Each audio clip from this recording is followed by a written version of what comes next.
पर रिसर्च करने वालों ने बताया कि उनके टैंक के पास से गुजरने वाले लोगों में से वो सिर्फ एक विशिष्ट व्यक्ति को पहचान कर हर बार उसी पर पानी फेंकते हैं, और उस व्यक्ति के किसी और के साथ कपड़े बदलने के बावजूद वो ऑक्टोपस उन्हें पहचान लेंगे। और हमने ये भी सुना है कि वो बार बार लाइट पर निशाना लगाकर पानी फेंकेंगे ताकि वो खराब होकर बंद हो जाए। उनके लिए ये बात भी असामान्य नहीं है कि वो रात में अपने टैंक से बाहर निकलकर उस कमरे का मुआयना करें जिसमें इन्हें रखा गया हो, या भोजन के लिए दूसरे टैंक पर छापा मारकर वापस अपने टैंक में लौट आएं जैसे कुछ हुआ ही ना हो। और 1-2 महीनों तक उसे देखते रहने के बाद जब हम एक दूसरे को समझने लगे थे, हमारे पास प्लान को दूसरे चरण तक ले जाने की सारी जानकारी तैयार थी। तो अपने दिमाग के घोड़े दौड़ाने, कैड, 3D प्रिंटिंग और लेजर कटिंग के बाद हम आखिरकार यहाँ पहुँचे। और इस पड़ाव वाले ऑब्स्टिकल कोर्स के अंत में है ये गोल्डन वॉल्ट। अगर वो ये समझ जाए कि तिजोरी का दरवाजा कैसे खोलना है, तो उसे इस तिजोरी में रखा उसका पसंदीदा खाना इनाम के तौर पर मिलेगा। और हम जानते हैं कि उसे श्रिम्प्स बहुत पसंद हैं, क्योंकि हमने एक हफ्ते तक उसके टैंक के अंदर एक सी फूड बफे लगाया था जिसमें 4 अलग अलग ऑप्शंस रखे थे। और उन चारों बार जब हमने ये प्रयोग दोहराया, इन श्रिम्प्स की खुशबू उसे हर बार अपनी तरफ सबसे ज्यादा आकर्षित करती। लेकिन इस स्वादिष्ट इनाम को पाने के लिए उसे थोड़ी मशक्कत करनी होगी, और इसमें उसके सामने सबसे पहली चुनौती आएगी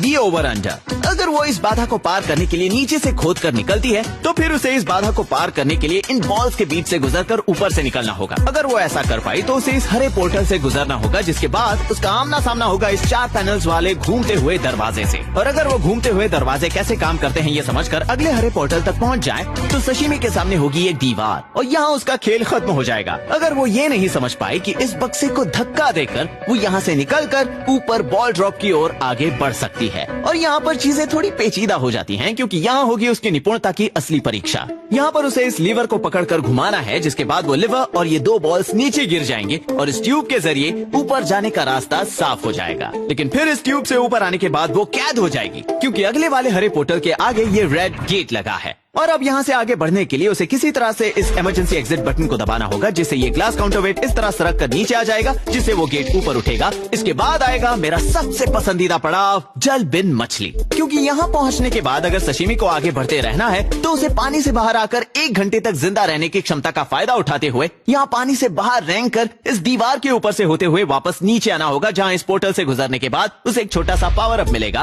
क्योंकि इस फैट गस की तस्वीर के पीछे की ओर एक श्रिम्प है। और अगर आपको याद हो तो मैंने ऐसा ही कुछ अपने स्क्विरल वाले वीडियो में किया था, जहाँ मैंने इस तरह खाना रखकर गिलहरियों की कुछ तस्वीरें ली थी। लेकिन यहाँ मैंने इसे नाम दिया है मेड्यूसा, क्योंकि मैं उम्मीद कर रहा हूँ कि जब वो इसे खाने आएगी अपनी चोंच से, जो उसके सभी पैरों के बीचों बीच है, तो ऐसा लगेगा जैसे फैट गस के पास सुंदर लहराते बालों की 8 चोटियां हैं। और अब जब वो तरोताजा महसूस कर रही है, तो उम्मीद है सशीमी अंतिम चुनौती का सामना और भी जोश के साथ करेगी, जो एक तरह की दोहरी बाधा है, क्योंकि वहाँ उसके सामने छोटे आकार से लेकर बहुत छोटे आकार के 6 छेद होंगे। और अगर वो इनमें से सबसे कम छोटे वाले छेद से निकल कर आगे बढ़े, तो उसे ज्यादा बड़ी भूल भुलैया में